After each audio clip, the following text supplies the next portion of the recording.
അടിച്ച് മിന്നുക. മൊത്തം ബിരുദന്മാരും കൊട തെറ്റിയവനും കള്ളപ്പണം മേടിക്കുന്നവനും പലിശക്കാരനും കൂട്ടുപലിശക്കാരനും അതിരുമാന്തിയും കേസിന് പോകുന്നവനും വഴക്കുണ്ടാക്കുന്നവനും കോടതി പോയവനൊക്കെ ആയി കിടന്ന് തുള്ളുന്നേ. മര്യാദക്കാരെല്ലാം ഉണ്ടായിരിക്കുക. Price the Lord. ഇനിയൊരു മേഖലയുടെ കൺവെൻഷന് വിളിക്കുന്ന എനിക്കൊരു പ്രതീക്ഷയില്ല. Price the Lord. മതി, ഒറ്റ മേഖല മതി. കർത്താവിന് മഹത്വം. Price the Lord. ഒരു കാര്യം, ദൈവത്തെ പ്രസാദിപ്പിച്ചാ പോരായോ? വിളിച്ചത് ദൈവം. ഞാൻ തീച്ചൂളക്കകത്തൂടാ വന്നത്. അതുകൊണ്ട് എന്നെ ഇങ്ങനെ കിളത്തിയെന്നാരും പറയണ്ട. ദൈവം എന്നെ ഉയർത്തിയതാ. അല്ല, അതൊന്നും മഹത്വമെല്ലാം ദൈവത്തിന്. Praise the Lord. മഹത്വത്തിന് യോഗ്യൻ ദൈവം. അപ്പം ഈ നാഗോന്റെ കളത്തിൽ കയറി അടിച്ചു തുള്ളി പാടുക. നാഗോന്റെ കളത്തിൽ കയറിയപ്പോ കാള വരണ്ടു. കാളക്കറിയാ വണ്ടി എന്നാ, പ്രമാണം എന്നാ, പെട്ടകം എന്നാ, മന്ന എന്നാ, വടി എന്നാന്ന്, പാത്രം എന്നാന്ന്. കാളയ്ക്ക് വല്ല മൂരിക്കാളയ്ക്ക് വിവരം വല്ലതും കൊണ്ടുപോണ. സഭയ്ക്കകത്തല്ലേ ഇപ്പൊ മൂരി ഇഷ്ടം പോലെ ഉണ്ടെന്ന്. മൂരിക്കാളയാ കമ്മിറ്റി കയറിയേക്കുന്നത്. അഭിഷേകം പ്രാപിക്കാത്തവനാ. അവന് വല്ല ബോധവും പൊക്കണമുണ്ടോ? ആരാധന എന്ന് പറഞ്ഞ് അവന് വല്ലതും മനസ്സിലാകുമോ? പ്രാർത്ഥന എന്ന് പറഞ്ഞ് അവന് വല്ലതും തിരിയുമോ? നിങ്ങളുടെ കാര്യം അല്ല. പിന്നെ അങ്ങനെ ആരേലും ഉണ്ടെങ്കിൽ നിങ്ങളുടെ കാര്യം തന്നെ. പിന്നെ അങ്ങനൊക്കെ തന്നെ. കുമ്പനാട്ടക്കാരല്ല, കുമ്പനാട്ടുകാരൻ ഞാൻ കുമ്പനാട്ട് കിട്ടുമെന്ന് പറഞ്ഞോളാം. ആലപ്പുഴയിലെ കാര്യം അവിടെ ചെന്ന് പറയും. ഇത് നിലമ്പൂരാ, ഇവിടുത്തെ കാര്യം തന്നെ പറയാൻ, അല്ല പുറത്തുള്ള കാര്യമൊന്നുമല്ല. Price the Lord. എന്നാൽ ഇതിനകത്ത് ജീവിക്കുന്ന വിശുദ്ധന്മാരുണ്ട്, പ്രമാണം കാക്കുന്ന ദൈവകുഞ്ഞുങ്ങളുണ്ട്, ആരാധിക്കുന്ന ദൈവകുഞ്ഞുങ്ങളുണ്ട്, ദൈവത്തെ മഹത്വപ്പെടുത്തുന്ന പ്രിയപ്പെട്ടവരുണ്ട്. നാഗോന്റെ കളത്തിൽ കയറിയപ്പോ കാള വരണ്ട. കാളയ്ക്ക് വണ്ടിയും വല്ലതും ഉണ്ടോ? കാള വരണ്ടപ്പം വണ്ടി ഇളകി. വണ്ടി ഇളക്കിയപ്പോ പെട്ടകമനങ്ങി. ഉസ പെട്ടകത്തെ കയറി വട്ടം പിടിച്ചവൻ തട്ടിപ്പോയി. ദാവീദ് ഞെട്ടിപ്പോയി. ദാവീദ് പറഞ്ഞു, മന്നേം വേണ്ട, വടിയും വേണ്ട, ഒന്നും. അപ്പൊ ചോദിച്ചു, പിന്നെ അങ്ങോട്ട് എടാ എങ്ങോട്ടെങ്കിലും കൊണ്ടുപോകാൻ പറഞ്ഞു. എങ്ങോട്ട് കൊണ്ടുപോകാൻ? എവിടോട്ടേലും. അച്ഛനെനിക്കോ ഇതിൽ അങ്ങോട്ട് പൊക്കിക്കൊണ്ട് വന്നാ ഞാൻ തന്നെ പറഞ്ഞു എങ്ങോട്ടേലും. എടി എങ്ങോട്ട് കൊണ്ടുപോകാൻ? അണ്ട് അങ്ങോട്ട് വെക്കാൻ പറഞ്ഞു. നോക്കിയപ്പം ഓബേദെദോമിന്റെ വീട്ടിലോട്ട് അങ്ങോട്ട് വെച്ചേക്കാൻ പറഞ്ഞു. പെട്ടെന്ന് എടുത്ത അങ്ങോട്ട് വെച്ച് അതിന് നശിക്കാൻ കൊണ്ട് കയറ്റിയതാ. പക്ഷെ അവനത് ഗുണമായി. ഓബേദെദോമിന്റെ വീട്ടിലോട്ട്. അതിനൊരു ചരിത്രം. ഈ നശിക്കാൻ കൊണ്ട് വെച്ചത് ഓബേദെദോം എന്ന് പറഞ്ഞത് കോരകിന്റെ കൊച്ചുമോനാന്നാ. കോരകനൊരു മകനുണ്ടായിരുന്നത് യെദുഥൂന്റെ മകനാണ് ഓബേദെദോം. അപ്പൊ അങ്ങോട്ട് വെക്കാൻ ദാവീദ് ബുദ്ധിയുള്ള ആളാ. ദാവീദിന് ഭയങ്കര ബുദ്ധിയല്ലയോ? അപ്പൊ ദാവീദ് അങ്ങോട്ട് വെക്കണമെന്ന് പറഞ്ഞു. കാരണം പോകുകയാണെങ്കിൽ ഈ കൈക്ക് അവനങ്ങ്. അതിന്റെ കാരണം ഇവർക്ക് ഈ പാരമ്പര്യമായിട്ടൊരു സൂക്കേടുണ്ട്, വഴക്കുണ്ടാക്കും. ചില സമയം പാരമ്പര്യമായിട്ട് വഴക്കുണ്ടാക്കുന്ന ചില കുടുംബക്കാരുണ്ട്. ചില പിള്ളേര് വഴക്കുണ്ടാക്കുമ്പം പ്രായമുള്ളവർ അവൻ്റെ അപ്പൻ കുഞ്ഞുഞ്ഞത് തന്നെയായിരുന്നു പാരമ്പര്യമായിട്ട്. അപ്പൊ പഴയ ആൾക്കാർ പറയും, അയ്യോ അവന്റെ വല്യപ്പൻ കുഞ്ഞൂട്ടിച്ചായനും. അപ്പൊ ഈ പാരമ്പര്യമായിട്ട് വഴക്കാളികളാണ്. അപ്പൊ ദാവീദ് ഇവരെ മുടക്കാനും ഒക്കത്തില്ല. അവരെ നമ്മൾ മുടക്കാൻ ചെന്നാൽ അവര് നമ്മളെ മൊത്തത്തിൽ മുടക്കും. കാരണം ഇവർക്ക് പിടിയുള്ളവരാ. അതുകൊണ്ട് പിന്നെ ദാവീദ് ഓർത്ത് ഇവനെ ഒതുക്കാൻ ഇങ്ങനെ നോക്കിയിരുന്നപ്പോഴാ, എടാ തൊടുന്നവനെല്ലാം തട്ടിപ്പോവാ. അന്ന് അങ്ങോട്ട് വെച്ചോ തീരുകയാണ്. നശിക്കാനാകൊണ്ട് കയറ്റിയെങ്കിലും അവനത് അനുഗ്രഹമായി. അവനത് അനുഗ്രഹമായി.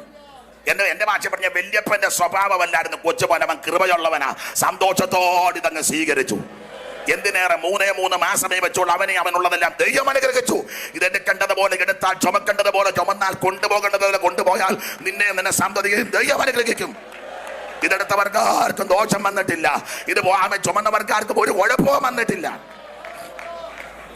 ഇപ്പോളേ പാസ്റ്റർമാർ ചിലരെ സ്റ്റേജിൽ വരുമ്പം ബൈബിള് കൊണ്ടുവരികയില്ല. ഇതാണല്ലോ എന്നിട്ട് പന്നി മാന്തും പോലെ നിന്ന് നല്ല മുളവടി കിട്ടും. കല്ലമുള കൊടുക്കണം. പുറന്ന് നമുക്ക് പ്രമാണമില്ലല്ലോ. നമുക്ക് പ്രമാണം ഏതാണ്ടൊരു പ്രമാണം ഉണ്ടെന്ന് തോന്നുന്നു. ചാട്ടമാറെടുത്തെന്നോ അങ്ങനെ ഒരു ചെറിയ ഇതുണ്ട്. ഞാനൊരു കാര്യം പറയാം. ഒരു ശുശ്രൂഷയിൽ നിൽക്കുമ്പം വേദപുസ്തകം എടുക്കുന്നതാ യോഗ്യതയും ഭൂഷണവും മാന്യതയും. ഒരു കൂറയില്ലാതെ തെണ്ടി നടന്നവനെല്ലാം ദൈവം നന്മ കൊടുത്തത് പുസ്തകം എടുത്തത് കൊണ്ടാ. ഇപ്പൊ പുസ്തകം വേണ്ട. Price the Lord. ഇതിനെ ഉയർത്തിയാൽ ഇത് നിന്നെ ഉയർത്തും. ഇതിന് മാന്യത കൊടുത്താൽ ദൈവം നിന്നെ മാന്യം. ദൈവത്തിന് മഹത്വം. ഇതാ നമ്മളെ ഇത്രത്തോളം ഉയർത്തിയത്. അപ്പൊ ഞാൻ പറഞ്ഞു വന്ന സാരാംശം ഇങ്ങനെ. പെട്ടകം പട്ടണത്തിൽ വന്നപ്പോൾ രണ്ടാം വരവ്, പെട്ടകം രണ്ടാമത് കൊണ്ടുവന്ന് വിസ്തരിക്കാൻ നേരമില്ല. രണ്ടാമത്തെ വരവിൽ ദാവീദ് പഞ്ഞി നൂലങ്കി കൊണ്ടുള്ള അങ്കി ധരിച്ച് കുതിച്ച് നൃത്തം ചെയ്തു, ദൈവത്തെ മഹത്വപ്പെടുത്തി. അന്നേരം ദാവീദിന്റെ ഭാര്യ പറഞ്ഞു, അച്ഛൻ ഇങ്ങനെ എൻ്റെ ഫ്രണ്ട്സ് കാണുക ഇങ്ങനെ അനാവൃതനാക്കി വർഷിപ്പൊന്നും. നമ്മൾ റോയൽ ഫാമിലിയാണ്, അരിസ്റ്റോക്രാറ്റ് എന്നാരിട്ടോ ഒരു ട്രങ്കുമായിട്ട് പണ്ടിരുങ്ങാണ്ട് ഇങ്ങോട്ട് വന്നതാ. കാര്യം പറയാൻ തന്നെ ഒരു നല്ല ചപ്പല് പോലും ഇപ്പോഴല്ലയോ നിന്റെ അരിസ്റ്റോക്രാറ്റ്സ് ഗോത്രം. വണ്ടിയും സൈക്കിളും ഇല്ലാന്ന് വീട്ടി ജോസഫ് അപ്പച്ചനെ പത്തനംതിട്ട വീട്ടിൽ നിന്ന് വിളവിനാ വീട്ടിൽ നിന്ന് നടന്ന് ഊപ്പാട് വന്ന് തിരുവനന്തപുരത്ത് ചെന്നാ ഞാനും കേട്ടത്. അദ്ദേഹവും പറഞ്ഞത് അത് പരമാർത്ഥം ചോദിച്ചാ സ്വത്രം. അങ്ങനെ ഈ വേല നടത്തിയത് ദൈവത്തെ സേവിച്ചത് കൊണ്ടാണ് ഇന്ന് ഈ നന്മ മുഴുവൻ. എന്നാലും അഹങ്കരിക്കരുത്. ഞാനും നിങ്ങളും ഈ നമ്മുടെ ഇടയിൽ അഹങ്കാരമുള്ള ധാരാളം എണ്ണം ഉണ്ട്. ഞാനൊരിക്കലേ കുമ്പനാട്ട് നിൽക്കുമ്പോഴേ ഒരു ദൈവദാസന്റെ ഭാര്യ ഇച്ചിരി അഹങ്കാരിയാണ്. അപ്പം നേരത്തെ എവിടെയോ ഇരുന്ന സഭയിലെ വിശ്വാസി വന്ന് അപ്പോൾ ഒരു കാറുമൊക്കെ കിട്ടി. ഇവളിങ്ങനെ കാറിനകത്ത് ഇരിക്കുക. എല്ലാ സഹോദരിമാരും കുഴപ്പടിയല്ല, നല്ല സഹോദരിമാരുണ്ട്. എന്നാൽ ഇടയ്ക്കല്ല അപ്പൊ അച്ഛനെ അഹങ്കാരിയാ. മുടിയെല്ലാം ഇങ്ങനെ പൊക്കി കെട്ടി ചെമ്പോയി കച്ചി കൊണ്ടുപോകുമ്പോൾ ഒരു 10-12 സ്ലൈഡ് ഒക്കെ വെച്ച് ഇങ്ങനെ. അപ്പൊ മുൻകാലങ്ങളിൽ എവിടെ ഇരുന്ന സഭയിലെ സാധുവർഗത്തിൽപ്പെട്ട 2 സഹോദരിമാര് വന്ന് സംസാരിക്കാൻ അടുത്ത് വന്നപ്പം ഇവർക്ക് സംസാരിക്കാൻ മേല. അപ്പൊ ഞാനിത് നോട്ട് ചെയ്തു. കുറച്ച് കഴിഞ്ഞപ്പം വലിയ വീട്ടിലെ കൊച്ചമ്മമാര് 3-4 എണ്ണം വന്നപ്പോൾ ഡോറ് തുറന്ന് ഇവളെ ഇറങ്ങി. ഉണ്ടോ? വണ്ടി മേടിച്ചതോ വീട് വെച്ചതിന് ഞാൻ എതിരല്ല. എല്ലാവർക്കും വണ്ടിയും വീടും കിട്ടട്ടെ. പക്ഷേ അഹങ്കരിക്കരുത്. ദൈവം നമ്മെ നടത്തിയ വിധം ഒന്നും മറക്കരുത്. ഞാൻ മിക്കയിടത്തും പറയും അനുഭവത്തിൽ ഞാൻ വേറൊരു ദൈവദാസനും കുടുംബവും ഞാനും കൂടെ യാത്ര ചെയ്യുക. അപ്പോൾ യാത്ര ചെയ്തപ്പോൾ അദ്ദേഹത്തിൻ്റെ ഭാര്യയുണ്ട്, ഞാൻ വേറെ 2 ദൈവദാസന്മാരും വണ്ടി ഓടിക്കുന്ന സഹോദരൻ സാമുണ്ട്. ഞങ്ങളിങ്ങനെ യാത്ര ചെയ്തപ്പോൾ അവരുടെ കൂടെ ദൂരെ യാത്രയ്ക്ക് പോവുക. എനിക്കും ശുശ്രൂഷയുണ്ട്. അപ്പം അവരുടെ വണ്ടിയിൽ അങ്ങനെ അങ്ങോട്ട് പോയപ്പോൾ റോഡിൽ കൂടെ ഒരു ദൈവദാസൻ ട്രാക്റ്റുമൊക്കെ കൊടുത്തേച്ച് നടന്നു വരുന്നു, ഒരു സാധുവായ മനുഷ്യന്. അപ്പം ഈ വണ്ടിക്കകത്തിരുന്ന സഹോദരൻ പറഞ്ഞു, ഈ ഒരു ദൈവദാസനാണല്ലോ പോകുന്നത്. ഉടനെ ഇവൾ എടുത്ത വായുടെ പറയോ, ഓ അയാൾ ഇങ്ങനെ തെണ്ടി നടക്കുന്നവനാണ്. ആ ഭാഷ പാടില്ലായിരുന്നു. അഹങ്കാരത്തിൻ്റെ കൂടുതലാണ്. എനിക്ക് ഇങ്ങനെയൊക്കെ കേട്ട് കഴിഞ്ഞാൽ എനിക്ക് സൂക്കേടുണ്ടാകും. എൻ്റെ സൂക്കേട് കൊണ്ടാ പല വഴികളും അടഞ്ഞത്, അത് വേറൊരു വിഷയം. എന്നാലും എനിക്ക് സൂക്കേടുണ്ട്. ഇവള് പറയാ അയാളിങ്ങനെ തെണ്ടി നടക്കാം. ഞാൻ പറഞ്ഞു, സാമയെ വണ്ടി നിർത്തടാ. വണ്ടി നിർത്തി. ഞാൻ പറഞ്ഞു, അയാളും തെണ്ടി നമ്മളും തെണ്ടി. അയാൾ റോഡിൽ നടന്ന് തെണ്ടുന്നു, നമ്മൾ കാറിൽ പോയി തെണ്ടുന്നു. അയാൾ മുണ്ടെടുത്തോണ്ട് തെണ്ടുന്നു, നമ്മൾ പാൻറ്റിട്ടുകൊണ്ട് പോയി തെണ്ടുന്നു. അയാൾ കേരളത്തിൽ തെണ്ടുന്നു, നമ്മൾ അമേരിക്കയിലും ഗൾഫിലും പോയി തെണ്ടുന്നു. അയാൾ തെണ്ടി 50 രൂപ മേടിക്കുന്നു, നമ്മൾ തെണ്ടി 50 ലക്ഷം മേടിക്കുന്നു. അയാൾ സ്റ്റാൻഡേർഡ് കുറഞ്ഞ തെണ്ടി, നമ്മൾ സ്റ്റാൻഡേർഡ് ഉള്ള തെണ്ടി. അയാൾ സൈക്കിളിൽ പോയി തെണ്ടുന്നു, നമ്മൾ വിമാനത്തിൽ പോയി തെണ്ടുന്നു. അയാളുടെ ഭാര്യയും തെണ്ടിയുടെ ഭാര്യ, നമ്മുടെ ഭാര്യയും തെണ്ടിയുടെ ഭാര്യ. എല്ലാവരും തെണ്ടി, മൊത്തം തെണ്ടി. വണ്ടി വിടറാന്ന് പറഞ്ഞു. അവിടെ സൂക്കേട് അന്ന് തീർന്നു. Price the Lord. നിങ്ങളിപ്പോ പറയാ, അയ്യോ യാതൊരു വിവരമില്ലാത്തവനെയാണല്ലോ നമ്മുടെ മഹായോഗത്തിനൊടുവിൽ ഇന്ന് ഞാൻ തന്നെ ഇവിടെ വരേണ്ടത്, വേറെ ആര് വന്നാൽ കേൾക്കുകയല്ല. ദൈവം എന്നെ കൊണ്ടുവന്നതാന്ന് എനിക്ക് നല്ല ഉറപ്പുണ്ട്.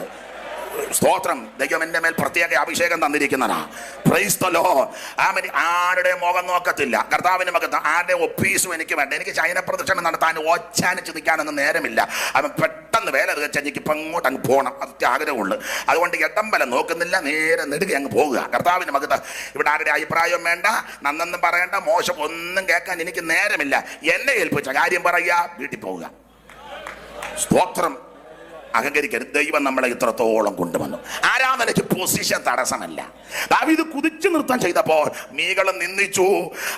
നീ ഇങ്ങനെ സ്റ്റാൻഡേർഡ് ഇല്ലാത്ത വർഷിപ്പ്. അവൻ പറഞ്ഞടി, നിന്നെ കെട്ടുന്നതിന് മുന്നേ ഞാൻ വനാന്തര ഭാഗത്ത് പുൽപ്പുറത്തായിരുന്നു. എൻ്റെ ദൈവം എന്നെ കൊണ്ടുവന്നതാ. എൻ്റെ ദൈവം എന്നെ ഇത്രത്തോളം ഉയർത്തി. ദൈവം ചെയ്ത നന്മകൾ ഓർത്ത് ദൈവത്തിന് സ്തോത്രം ചെയ്യുക. യാതൊരു യോഗ്യതയും അർഹതയില്ലാതെന്ന സ്ഥാനത്ത് ദൈവം നമ്മെ ഇത്രത്തോളം കൊണ്ടുവന്നു. അതേ സമയത്തെ ഭയപ്പെടുന്നു, പിന്നാലെ അനുഗ്രഹിക്കപ്പെട്ട കർത്തദാസൻ എന്ന ആലോചന കേൾക്കണമല്ലോ. അതുകൊണ്ട് നിങ്ങളും അത് വാങ്ങിച്ചുകൊണ്ടിരിക്കുന്നത് കൊണ്ട് കമ്പിവാചകം പോലെ ദൈവവചനത്തിൽ നിന്ന് നമുക്ക് ചിന്തിക്കാം. ഞാൻ വേറൊരു സബ്ജക്റ്റ് പ്രസംഗിക്കണം, സമയം ഏറെ തരാൻ എന്നോട് പറഞ്ഞു. ഞാൻ വൈകി വന്നത്, എങ്കിലും അതെടുത്ത് പറയാൻ സമയം അനുവദിക്കുന്നില്ലാത്തത് കൊണ്ടാണ് ഈ വാക്യം പ്രകാശിച്ചത് കൊണ്ട് വായിപ്പിച്ചത്. യൂദയുടെ ലേഖനം 14:15 വാക്യം ഒന്നുകൂടെ ഒന്ന് വായിച്ചു തരാം.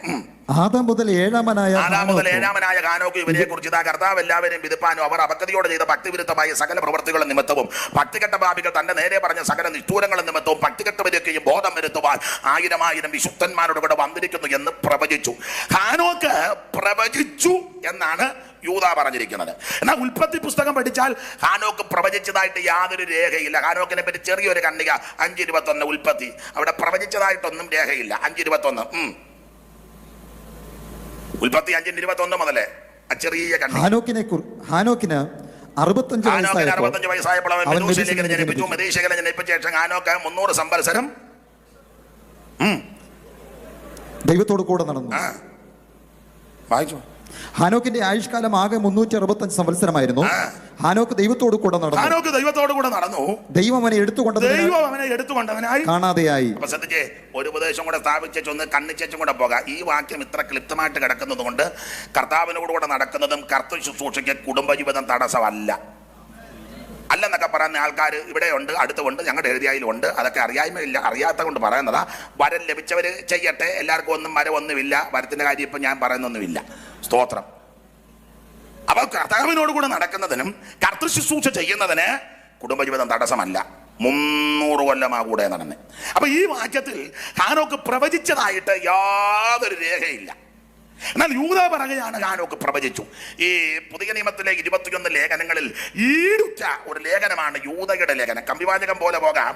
ഈ യൂദായുടെ ലേഖനം ആരാ എഴുതിയത്? യൂദ. ഏത് യൂദ എന്ന് ചോദിച്ചാൽ യേശു ക്രിസ്തുവിന്റെ അർത്ഥ സഹോദരനാകുന്ന യൂദ. 1-ാം വാക്യം വായിക്കാം. ചടികടാന്ന് വാക്യം വായിച്ചോണം. യേശുക്രിസ്തുവിന്റെ ദാസനും യാക്കോബിന്റെ സഹോദരനാകുന്ന യൂദ പിതാവായ ദൈവത്തിൽ സ്നേഹിക്കപ്പെട്ടു. അപ്പൊ ശ്രദ്ധിക്കുക, യേശു ക്രിസ്തുവിന്റെ ദാസനും യാക്കോബിന്റെ സഹോദരനാകുന്ന യൂദ എന്ന് പറഞ്ഞാൽ കൃത്യമായിട്ട് ഒരു മറുപടി പറഞ്ഞാൽ ക്രിസ്തു യേശുവിന്റെ അർത്ഥ സഹോദരനാകുന്ന യൂദ. ഞാൻ വിസ്തരിച്ചു പോകേണ്ടതാ, പോയിന്റുകൾ മാത്രം പറഞ്ഞ് മുമ്പോട്ട് പോകാം.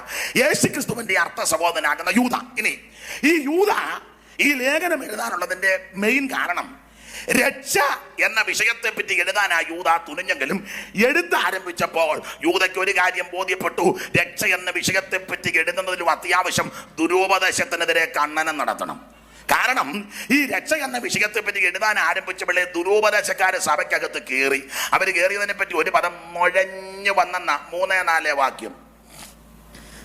പ്രിയരെ, നമുക്ക് പൊതുവിലുള്ള രക്ഷയെക്കുറിച്ച് നിങ്ങൾക്ക് എഴുതുവാൻ സകല പ്രയത്നം ചെയ്യൽ വിശുദ്ധന്മാർക്ക് ഒരിക്കലായിട്ട് വരമേൽപ്പിച്ച വിശ്വാസത്തിന് വേണ്ടി പോരാടേണ്ടതിന് പ്രബോധിപ്പിച്ചെടുത്തുവാൻ ആവശ്യമെന്ന് നമുക്ക് തോന്നി. നമ്മുടെ ദൈവത്തിന്റെ കൃപയെ ദുഷ്കാമവൃത്തിക്ക് ഹേതുവാക്കി ഏകനാഥന് നമ്മുടെ രക്ഷിതാവുമാകുന്ന യേശു ക്രിസ്തുവിനെ നിഷേധിക്കുന്ന അഭക്തരായ ചില മനുഷ്യർ നുഴഞ്ഞു വന്നിരിക്കുന്നു. അവരുടെ ശിക്ഷാവിധി പണ്ട് തന്നെ എഴുതിയിരിക്കുന്നു. അപ്പൊ ശ്രദ്ധിക്കുക, ഈ 3-4 വാക്യത്തിൽ രക്ഷ എന്ന വിഷയത്തെ പറ്റി എഴുതാൻ പൊതുവിലുള്ള രക്ഷ കൺവെൻഷനാ സുവിശേഷ യോഗമാ എങ്കിലും പറയണമല്ലോ. രക്ഷപ്പെടാൻ ഒറ്റ മാർഗം യേശു ക്രിസ്തു മാത്രം. രക്ഷിക്കപ്പെടാൻ ഒറ്റ നാമം, യേശുവിന്റെ പരിശുദ്ധ നാമം മാത്രം. ഹൈന്ദവരോ അക്രൈസ്തവരോ സമുദായസ്ഥരോ ആരെങ്കിലും എന്നെ കേൾക്കുന്നെങ്കിൽ ഞാൻ അമ്പലത്തിൽ നിന്ന് രക്ഷിക്കയാളാ.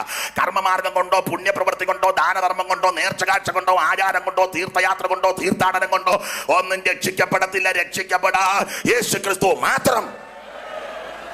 കാശ് കൊടുത്തതുകൊണ്ടോ കൺവെൻഷന് കാശ് കൊടുത്തത് കൊണ്ടോ ആമെ സ്ഥലമൊരുക്കി കൊടുത്താലൊന്നും രക്ഷിക്കപ്പെടത്തില്ല. ഉപദേശിമാർക്ക് ചാപ്പാട് കൊടുത്തുണ്ടോ, പള്ളിക്ക് കുരിശം തൊട്ടി പണിത് കൊടുത്തുണ്ടോ, പള്ളി പണിയാൻ കാശ് കൊടുത്തുണ്ടോ, കന്യദേശിമാരുള്ളത് കൊണ്ടൊന്നും രക്ഷിക്കപ്പെടത്തില്ല. രക്ഷിക്കപ്പെടാൻ ഒറ്റ വഴിയേ ഉള്ളൂ. യേശു ക്രിസ്തുവിനെ ഉള്ളത്തിൽ ഏറ്റെടുക്കണം. ഈ സാധാരണ ഞാൻ പ്രസംഗിക്കുമ്പോൾ ഇടയ്ക്കിടയ്ക്ക് 2 അതെന്തിനാന്ന് ചോദിച്ചാൽ അമ്മമാർക്കറിയാം. പുട്ടിനിടെ പീരയിടുന്ന എന്തിനാ പറ. ആവി പെട്ടെന്ന് വരികയും ചെയ്യും, ഒരു ടേസ്റ്റും ഉണ്ടാകും.